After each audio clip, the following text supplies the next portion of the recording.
The lesson. Oh, yeah. Welcome to the lesson, man. Thank you, bro.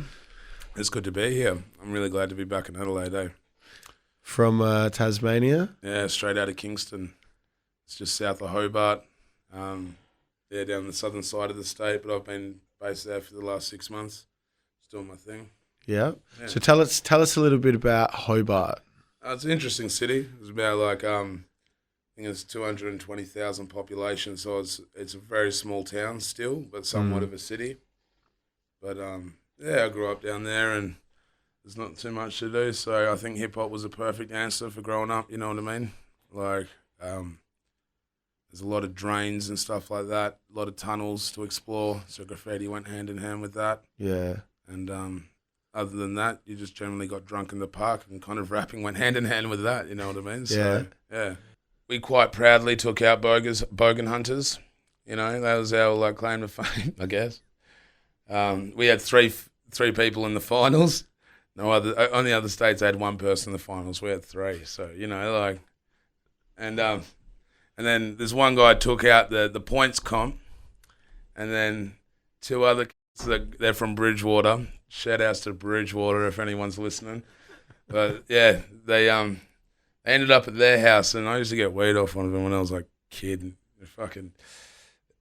What was it? They went and did the interview at their house, and then turns out they had like 50 old bombs in the backyard, and they were all red hot. So as soon as the episode fucking went up on TV, the cops went and raided them for like 50 stolen cars. They got fucked up, and they won a ute with a bunch of kegs in it, and they sold it a week later. Like, yeah, wow, units. But I just enjoy like hanging out down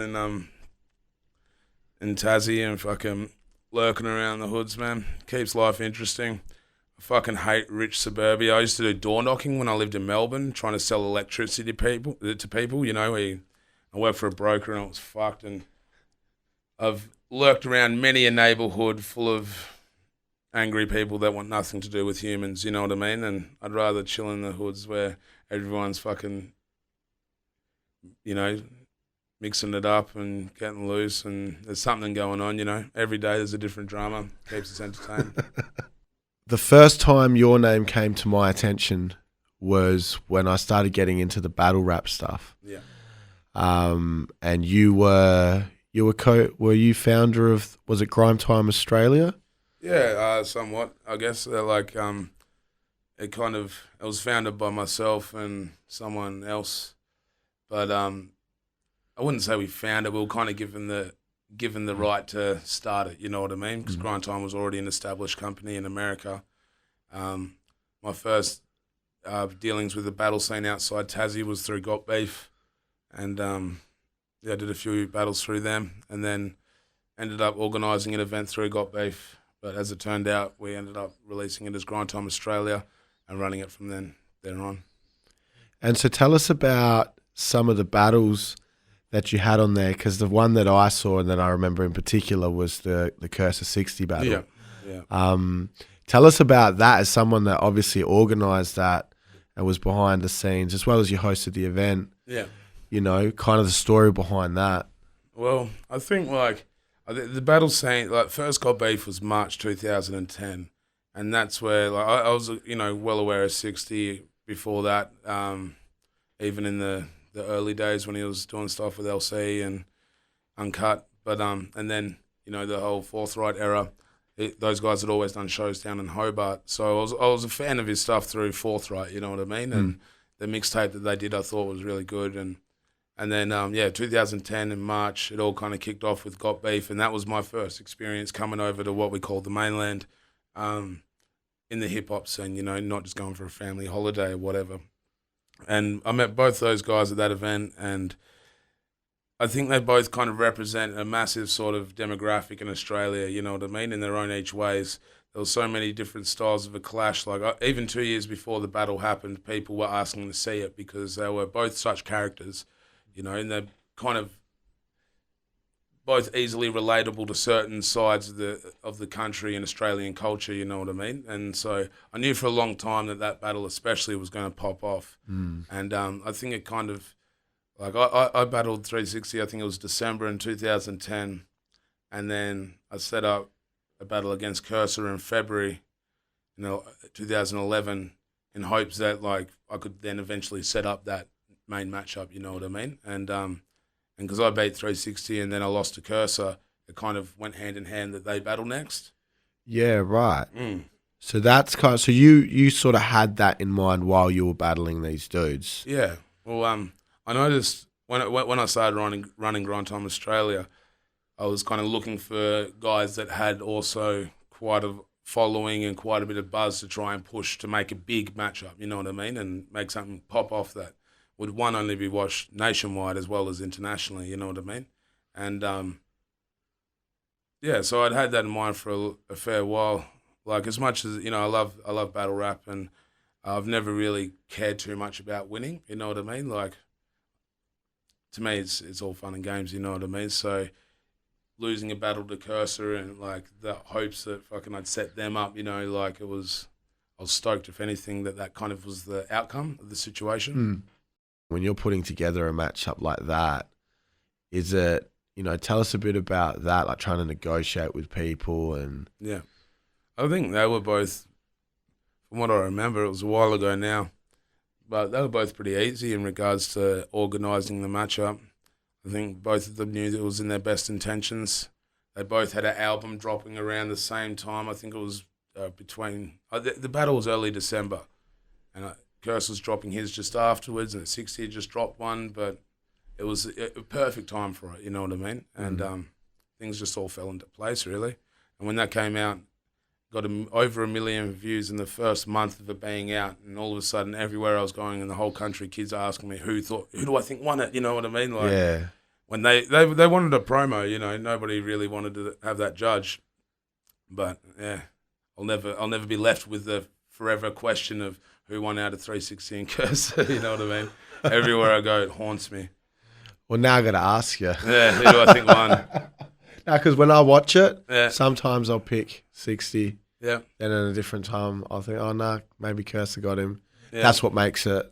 It's an interesting battle. And I think it's like you can take so many things from it, if you want to like judge it just on, bars on paper, you know what I mean? Like, as like with pre-written battles these days in a cappella, I don't even like judging them. I think it's better that they're not because, for one, the perception and the perspective of the battle is very different from when you're there on the night to watching it back on YouTube in your living room, and then when we did have it judged, you'd have 5 people that then it came down to, oh, well, it was them that said this, and like if the fans didn't agree. So it was a hard one, you know what I mean? And yeah. Now, was it after that one that 60 battled Awkwards? Yeah, I think it was maybe 2 events after that. We brought out Awkwards, and that was when LMG Studios was kind of kicking off, and we were doing the D-Corp Cypher sessions. And so we had Awkwards out for a full week, and we did like a big Cypher video with him. But and then he battled 360 and comfortably destroyed him, I thought. But I think that's when 60 was beginning to realise that he really wasn't passionate about battle rapping anymore, and he really wanted to put his effort into his music. And I can understand that. So, for example, like I was going to battle Thesaurus this year, and that was coming up, and it got organised something like 5 months before the actual battle, and I had 5 months of thinking about how am I going to attack this guy. And Thesaurus is like one of the all-time, greatest battlers over the last 10 years. You know what I mean? And I respect that, and at the same time, I wasn't inspired to do it. If anything, I just not inspired at all. Like usually when I'm getting ready for a battle, like things are coming to my head, like, yes, I can say this, but with that one, it was like, I know everything about this guy. Everything's been said about him. I've got 100 different angles I could go on, and I just didn't have the passion or the heart for it. I know, maybe it was a bit of winter depression as well, and just feeling like, fuck the world. And the last thing I wanted to do at the time was spend 2 months practicing insulting someone that I actually used to look up to as a kid, you know what I mean? And he was like, he was on Facebook trolling and calling me a fucking piece of shit and everything. And I understand it's a Facebook game, and he's only playing the character. But at the same time, I've got too much other shit in my life to really worry about practicing to insult someone. And people are saying, well, you can make it a positive thing, you can make it the right thing, which I generally have tried to do for the last like 5 or 6 battles that I've done, rather than just insulting someone and bringing them down, try and find a moral point that I can bring them towards, you know what I mean? But the battling as well has changed a lot. It's become very trendy. It's very bar heavy, you know what I mean? Very wordplay associative. Like, it's all over the place. And for me, for hip hop, and I like painting and I like all different aspects of the culture, you know what I mean? It's not really where I'm focused at the moment. So when 60 lost to Awkward, I just felt for him. And I thought, well, rather than just, you know, showing up and getting paid to do a shit battle against Thesaurus that I'm not inspired to do, I'd rather pull out and, you know, give it to someone else. And from my understanding, Dunks from Adelaide ended up battling him, and he absolutely killed it. And, you know, everyone was like, whoa, Dunks has, you know, stepped up. And I'd rather Dunks take a step up than me take a step down, you know what I mean? Like, as well as he deserves it. Dunks has been around since the second Got Beef event. He is very good. He's always put a lot of effort into the battle culture, and probably hasn't got as much back as some others, you know what I mean? So to see Dunks take that out, I was very grateful to see that the opportunity was used well, rather than me just rocking up going, yeah, you got holes in your face, and, you know, like that being it, because Dead said all I could think was, like, you got holes in your face, and, like, that's what everyone said to him for 10 years, and, like, I was like, this is shit. You know what I mean? I'd rather like help out someone else in making a video clip or writing a track or do something like that than focus my energy there, you know. Him and Kerser were going back and forth online, weren't they? Yeah. I think Thesaurus is a bit of tension. I don't know, he was just looking for that attention, you know. I remember at the first Got Beef, we were all out in the alleyway, and Kerser, it was the first time I met Kerser and all the ABK boys, and Thesaurus was there, and we were all smoking joints and everything like that, and it was a nice, relaxed situation. And then I think, I can't remember how it started. I think Thesaurus was calling out Kerser, then Kerser said he was a fat, something like that, and Thesaurus said he was shit, and then all the Kerser's fans started attacking Thesaurus, and they're like, nobody even knows who you are, and, like, you know, the irony in that, like, so now Thesaurus has kind of gone out of his way to, like, try and pick a fight or get that battle with him, when I'm pretty sure Kerser wants nothing to do with him, you know.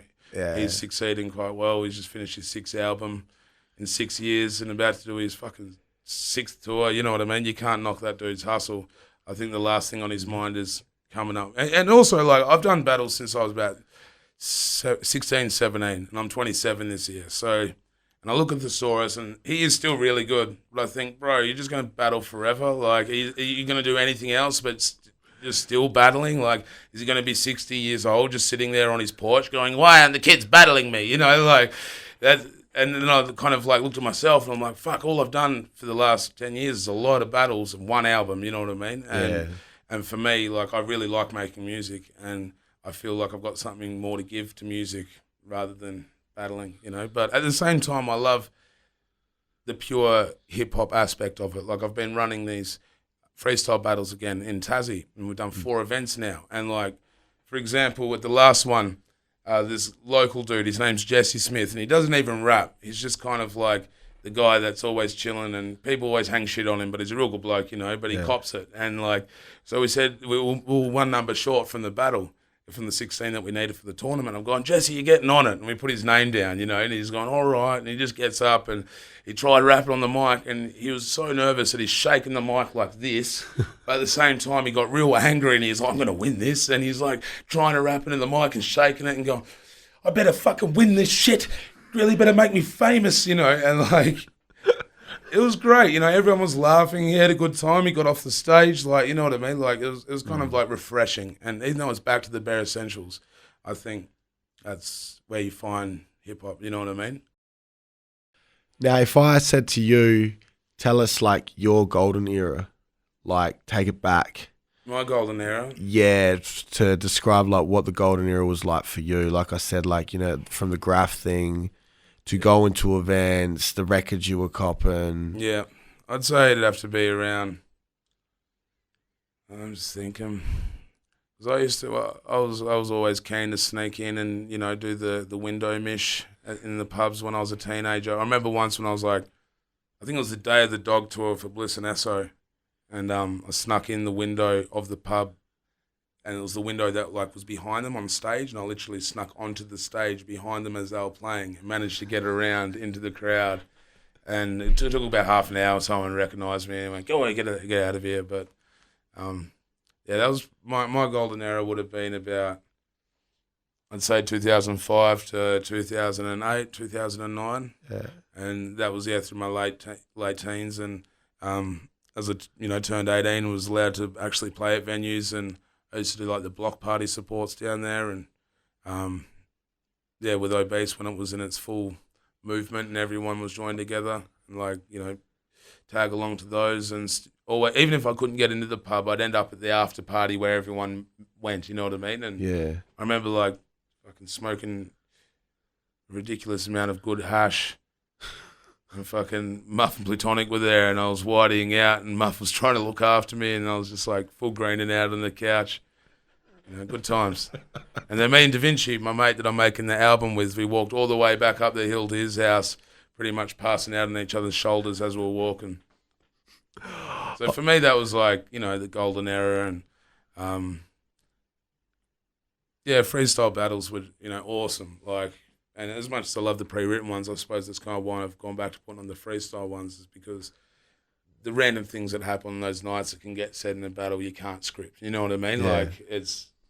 Yeah, the spontaneity of it exactly. is something that you can't substitute with anything else. No, that's it. I think that's one...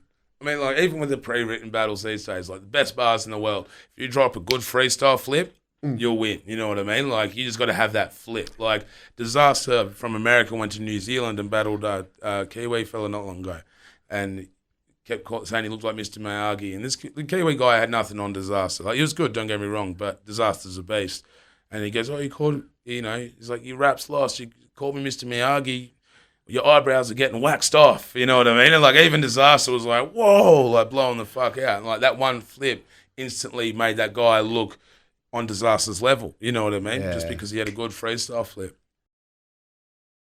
Do you remember Justice versus Thesaurus at Scribble Jam? Yeah, man. I think that's how I ended up finding fucking...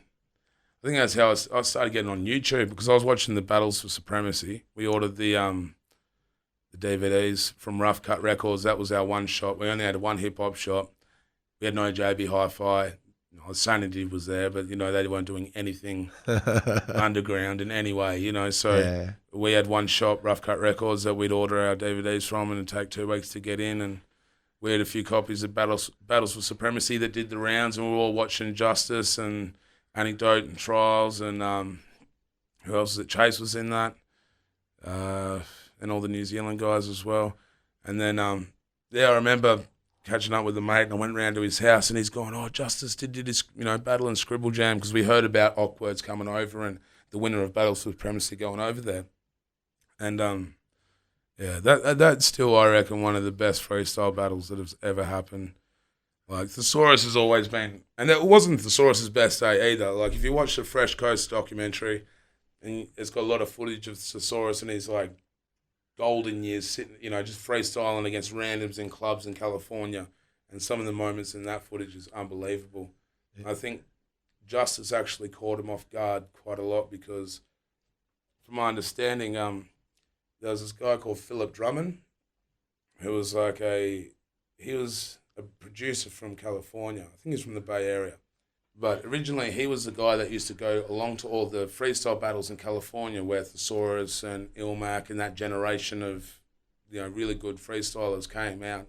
He was the one guy that was going along and filming them. And so the only reason that there is footage of anything pre-Scribble Jam with those guys is because of this one dude.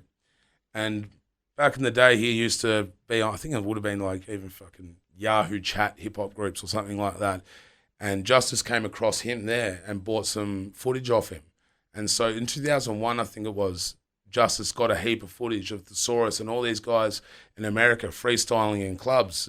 And he got a good chance to study it, for a couple of years. And then he kind of entered into the battle scene and then made his way up to America. So at that point, Justice was well aware of what he was aiming for, where these guys weren't sure what they were about to get hit with. And Justice went full prepped, ready for war. Like, that guy's got skills on top of that. I know he he was 8 Miling that shit like nothing else, you know, Mum Spaghetti just getting ready to take over the world. And he did. Like, he put Australia on the map with that one day. He's the only person to beat Iron Solomon and Thesaurus in one day, ever. And at the time, they were like the two biggest, I suppose, like white freestylers in America. You know, Solomon was always kind of in the early smack days before it turned into URL and that side of the scene. But, you know, for white kids in Australia that weren't watching our URL, everyone was watching Jump Off Thesaurus versus Iron Solomon, you know, like those early days. Yeah, nah, shout outs to Justice, man. Oh, man, he's done well. I wish he did come back and do one more battle, though. Like, that 2-on-2 with 60 was killer. Make it happen, man. Oh, I tried to get Justice First Disaster to happen at the event where I battled No Can Do, and his just heart's not in it. And as I said earlier, like, I can understand that completely. When I was a bit younger and I cared more about that, and I suppose I was a bit more, I don't know, maybe immature, and I thought that was the, you know, battles were the end all of everything. And now I'm like, oh yeah, I can understand why all those guys went, nah, I'm just going to leave it there, you know what I mean? THC TV. Yeah. Well, THC was like originally, it was Taz Hip Hop Collective, and it was quite an active thing, let's say 10 years ago, 10 plus. And originally it was kind of founded by guys like Medusu, DJ Grotesque, DJ Dameser, Crixus. Crixus was one of like the first hip hop artists to kind of come out on Taz. He was on Culture of Kings back in the day. And yeah, the Caddy, there was a few other guys, Mately. There's too many names to remember, but that was quite an active thing when I was a kid. And as everyone does, they got older and people grow up and have kids and stuff like that, and it kind of died down. And so I thought, you know, especially with spending the last few years over in the mainland and traveling quite a lot, there's a lot of a new generation of hip-hop down there that don't have any local scene, or they haven't been reached out to by the guys down there, and there's a few people doing their different things, so I really wanted to bring everyone together. And so that I've been saying that for 3 months, and like every hip-hop head I run into in Hobart, I'll be like, hey bro, you want to rap THC and be back a part of this and try and get, you know, because I meet so many kids that are like want to be rappers, they just want to express themselves, really, you know what I mean? And all their friends rap with them for 2 months and then leave them, you know, they'll get over the 2 month phase, and then you've got one guy that's just passionate about rap with no friends that want to do it with him. So I'm like, you're in THC, bro. And then instantly he's got that gratification. He's like, fuck yeah, I'm a part of something. I can direct it towards this. I can do this. And through my gigs that I'm putting on, I then give those sort of guys like a set to do, you know what I mean? And it's become a really good thing that everyone can be a part of without it being, you know, like you don't have to rap, you don't have to graph, you don't have to do anything. You can just be a part of it. It's a community. You're like based on participation, really. So, and you're putting out videos like they're like, yeah. Well, it was like I kind of started talking about that. Then I came across these two young lads from Glenorchy in Hobart. And Glenorchy is like one of our notorious hoods, and and yeah, these kids were really good. Their names are Wombat and Flylacine, and like big ups to them. And I was hanging out with them, and they were spitting some really good grind bars, and I was thinking, fuck, I want to film some of this and make a video out of it.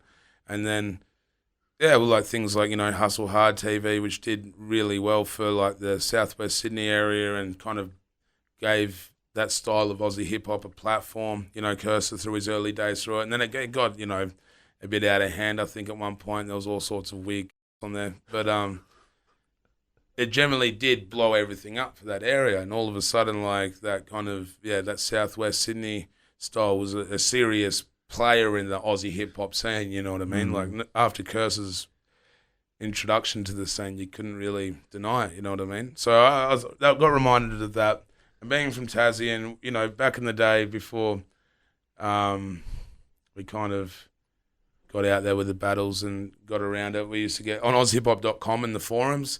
Everyone would joke about there's no rappers from Tassie. You know, originally back there was Improvise down in Tassie in the 90s, which was Billy Bunks, Taunts, and Gargoyle. oh yeah, And they went over to Melbourne and did their thing, and you know, they held it down with like BTE like massively, and you know, rest in peace to Voda Gugs. He was a king. Like there's still Voda pieces up down through Toronto where I chill every day. You know what I mean?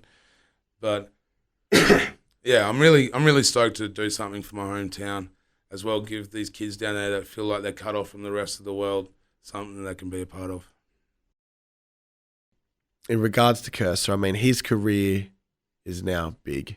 Oh yeah, and for me personally, he inspired me massively. Like coming up, at my age, it was kind of like you missed the boat with the obese era and everything like that. When they were popping off, like we had a crew from Tassie that were called Heads of State, and they were distributed by them. But unless you were played on Triple J regularly, it was pretty much you're not going to be one of those names. You know what I mean? Mm. And seeing Curse, and through all the shit that he's copped, people have tried to give him shit and call him this and call him that, and he's literally worked harder than anyone else that I know to make himself a serious fucking factor of this game.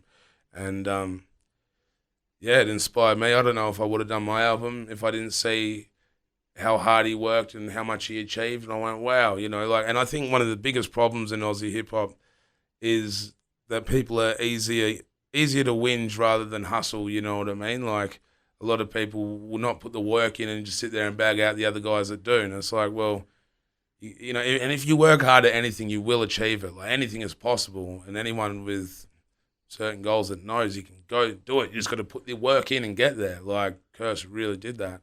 Do you reckon he's changed? Do you reckon he's changed the game? Yeah, definitely. I think. Yeah, he has definitely changed. He was the first guy in Australia to really make.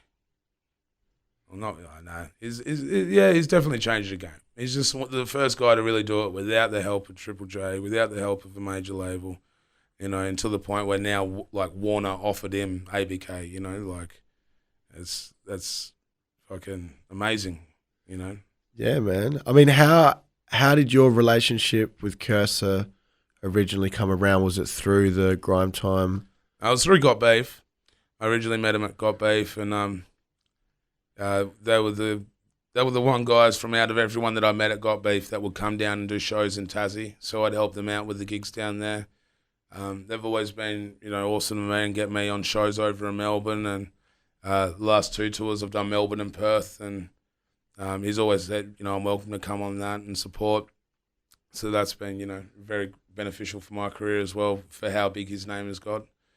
But I originally met them all through the battle scene, but out of all my travels and the friends that I've made, they're probably some of the better mates that I have made, because as outside of that, you know what I mean? Yeah. It's I relate to them on a personal level as well as music. As well as music, but they I think Kerser is one of the most misunderstood rappers in Australia, because a lot of people think he's like this or like that, but really those guys are at their core essential. They're about hip hop and about the core element of hip hop, which is fucking to better yourself and push your life through the culture of hip hop. They come from a fucking pretty shitty area where they didn't have it too good, and now they've worked hard and got to a place where they're happy with their lives, you know what I mean?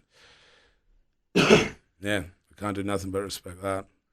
Yeah, no, shout outs to ABK, man. Yeah, man. Doing their thing. As, someone that was running a battle league and has been involved in battles for quite a long time, obviously there's a whole bunch of behind the scenes stuff that goes on that the fans would have no idea about. Oh, it's next level, eh? So a couple things I wanted to ask you about was, and hip hop's a competitive, it's a competitive sport. Yeah. When you were doing the Grime Time stuff, was there a Grime Time Got Beef sort of? Yeah. Well, originally I was working with Got Beef. I think I helped them out with three or four events. And what actually happened was I had a few disagreements with Decoy, who was the guy that owned Got Beef. I set up an event in Brisbane that I funded myself and the other guy that was running the event with me from Brisbane. And we put on the whole event ourselves, and Decoy hit us up afterwards and tried to get a cut. And we'd had a few other disagreements, and I ended up pretty much thinking, well, he can get fucked.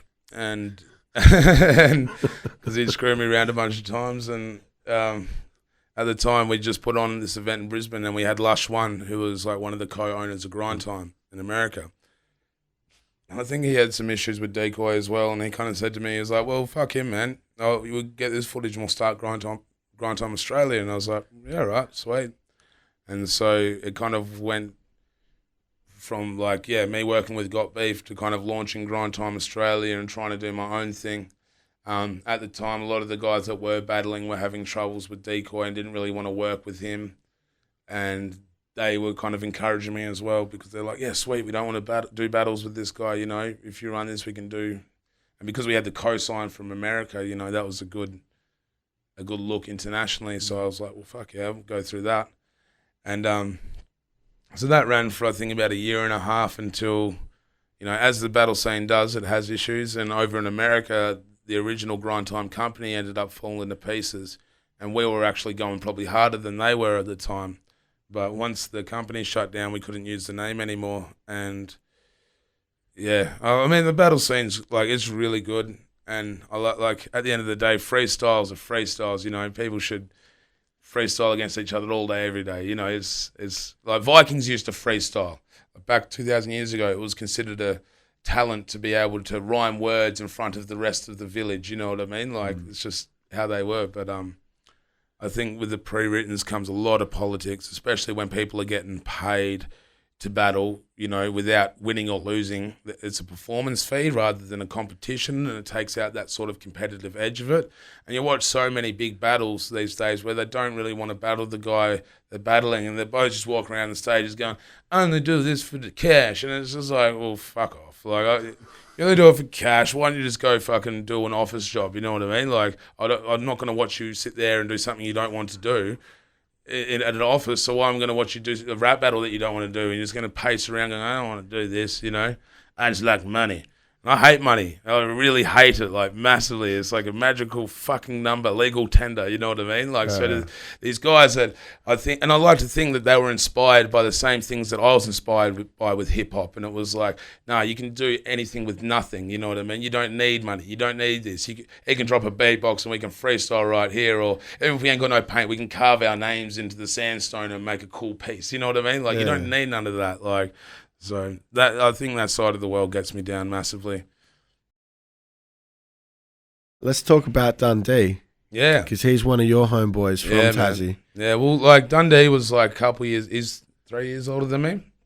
And he was, when I was a teenager, he was sneaking into clubs and freestyle battling when he was 17. And in 2003 and 4, we had, when Battles for Supremacy were going off, we had regular freestyle nights in Hobart. And Dundee was the original king of that. And then his band, he was in a crew called Unleash the Nugget, and they were like a 16-piece jazz funk band with him and his brother, like rapping and singing. So they did pretty well, and they played at Falls Festival down there. And so I've always looked up to Dundee massively, and when I kind of got my name out there in the a cappella battle scene, I hit him up and went, come on, bro, you'll kill this, jump on board, you know what I mean? And so, yeah, in the last few years, he's really, like, he's put his effort in. Like, he's settled down a bit now. He's got a kid and he's married with a house and everything like that. But he's just focusing on the pre-written battles. And, yeah, in the last year, he's battled two of the best from England and, like, did very well. And then on top of that, he went to Canada for King of the Dot, World Domination, and smashed it out of the park and showed and he just brought that classic Australian style over there. You know, it was like, yeah, the guy had his back turned to him and he was just there going, oi, oi. You know, it was just like reminded me of sitting in the pub back at home, you know, like, and I think the Canadians really enjoyed that, to see that style of Aussiness in rap battles, because it's never really been out there as much. I mean, 60 and Manners both went over the anecdote as well, but like Dundee is one of those pure ochre characters, you know. He's got a fucking microphone tattooed on the side of his neck, and we all reckon it looks like a toaster. And, you know, it's the joke he cops every day, like, you got a toaster on your neck, mate. Like, it's just shit stirring galore, you know. So to see him use that sort of element of, like, what I know of him as a good friend in a world stage in battle rap, it's awesome. Now, would you say he's top dog in the battle game in Australia at the moment? Yeah. He's definitely got the buzz at the moment. He's going over to England for Don't Flop in November, and then he's battling Head Ice And Head Ice is one of the OGs. He was like... Yeah, that's going to be a wicked battle to watch, man. It's going to be interesting, eh? Because I know Head Ice gave him heaps of props when he was over there. Head Ice was like a big fan of the Aussie style, and they were chilling for a bit. So I reckon it'll be really interesting. But, Head Ice used to chill with Big L, man. Like, yeah, I know that's what, like, he's a very well-respected dude. Yeah, straight up. Original OG, and so to see my homeboy up against someone of that caliber, of such a legendary status, makes me very, very proud. Especially from the point of being that teenager that was like, oh, Tassie, hip-hop, yeah, come on, notice us. And then to see my brother, like, representing on a world stage, even using, like, personal jokes from back home on a world stage that they don't even get. And for me, that's just like, oh, yes, you know what I mean? Like, I love it. Now, we haven't had, I don't think, a classic in Australia for a while, like, a Kerser 60. I remember the Delta? Delta Hijack. Yeah. That was the original classic, hey? Well, that 2003? Oh, man, around that time. Yeah. Was it like, I think the one before it, Battles for Supremacy, there was like Hunter. Hunter even battled in that one, I think. I can't remember. I think I came across that when the Delta battle was the one that dropped. Yeah, that one popped off, eh? And so Hijack had that original, like, Southwest Sydney sort of, he was the character from up there, and Delta was the fucking powerhouse from Adelaide. That was classic. Yeah, and Delta, I mean, we still watch that DVD, once every couple of years it comes out, because it's so rare now that whole, freestyle on beat. Yeah. Seeing dudes like Delts, who Yeah. have so much credential. It's just like, wow, they used to really get busy off the top. Now, other than that, and I guess the Kerser 60, obviously there's been other good battles, don't get me wrong. Yeah, and then I'm just trying to think of some very good matchups in Australia with some other names. I mean, there's a new guy coming up who's doing very well at the moment. His name's Vega. He's getting a lot of international recognition. There's a few guys, as I was saying earlier about like the bars and the trends of them, like there are a few guys that are really following them and they're doing great at it. And I think that's what you need to do at the moment to get that acceptance internationally. Like, I think Dundee's got the perfect medium of like dropping some internationally acceptable bars as well as having his character and his style of humor as well. But what else has been going on? I'm just trying to think. The matchup that I want to see go down is Dundee and Purpose. Dundee and Purpose. Fuck yeah, I know Dundee's keen. That'd be awesome. Speculate on that for a minute. Oh, that'd be interesting. Like, Purpose is very good and he's very polished. Like, he's very polished, I'd say that's the word. For me personally, I don't get too much... I'm not too into like the trends of the bars and the word association. I just love classic random shit. And for me, Purpose's battle against Nicotine, because I battled him a couple years ago, and I didn't take that seriously. I wish I did, but unfortunately, like, the prize of that tournament was to go to England, and I can't leave the country due to prior convictions at the moment. So I didn't really put my heart into it, and I was a bit negative on it. I was like, well, fuck it, I can't leave the country anyway. I'm not going to put any effort in, But at the same time, I'd looked up to Purpose for a long time, and there was a part of me kicking myself, like, fuck, you finally get that opportunity and you waste it, you know what I mean? But it is what it is. But his battle against Nicotine, which was the final for the Don't Flop tournament, he did some real shit where he, shared a bit of his life and his experiences, like, in his battles. And that was probably one of the moments when I went, fuck yeah, Perps. Like, he's very good, but I find it hard to get a lot out of a lot of his battles, you know what I mean? I watched his one against Lou Cypher live. I was there for that event. And I can't remember one of his lines, you know what I mean? Whereas I can, like a good punchline will stick in my head for weeks. I just said one earlier about a battle I watched 3 weeks ago once, you know what I mean? But, I don't remember much from Perp too much, whereas Dunners at the moment, I feel like his charisma and his his style and just the element he's in it at the moment, I think he'd probably take that battle. Do you think it needs to happen? I think it needs to happen. I mean, yeah, I know Dundee's keen. He's on fire. Like, that dude is ready for war. But I think it definitely needs to happen. He needs to make the most of that opportunity I kind of let fall, you know. Well, I think if it went down, it would be the biggest battle. It'd definitely be the biggest one at the moment. I mean, Perp's got that all time. Like, fuck, Perp has been that good since he was 15 or something like that. You know, like, he's been so good. Like, you watch even Aussie Scribble Jam back in the day and everything like that. You can't, what is it? Flawless, you know what I mean? You can't find an edge in it. So, yeah, and Dundee's just got the buzz at the moment. It'd be an all-time matchup, really. I think, like, if 60 was fucking back in his passionate ways and his sense of humour, Dundee versus 360 would be classic. You know what I mean? On some Aussie, like, crack-up shit. Be... Like, yeah, that would be hilarious. But, yeah, I don't think we'll see 60 battling anytime soon. And if he does, he'll probably go... I know he was meant to battle Mad Child in King of the Dot originally, and they've tried to make it happen for a few years. So if he does, he'll probably do that. What do you think about a Dundee versus Prime? Fuck yeah. I think Prime versus anyone would be awesome, you know what I mean? Like, Prime is very good. Like, his last album I enjoyed. It was really good. Everything Prime's ever done, I reckon he's a very good artist, as well as his penmanship is unfuckable. Unfuckwithable. You know what I mean? Like, damn. So, I don't know. Who knows how that'd go down? Do you think the battle game needs him back? Yeah. Prime, come back. They need you.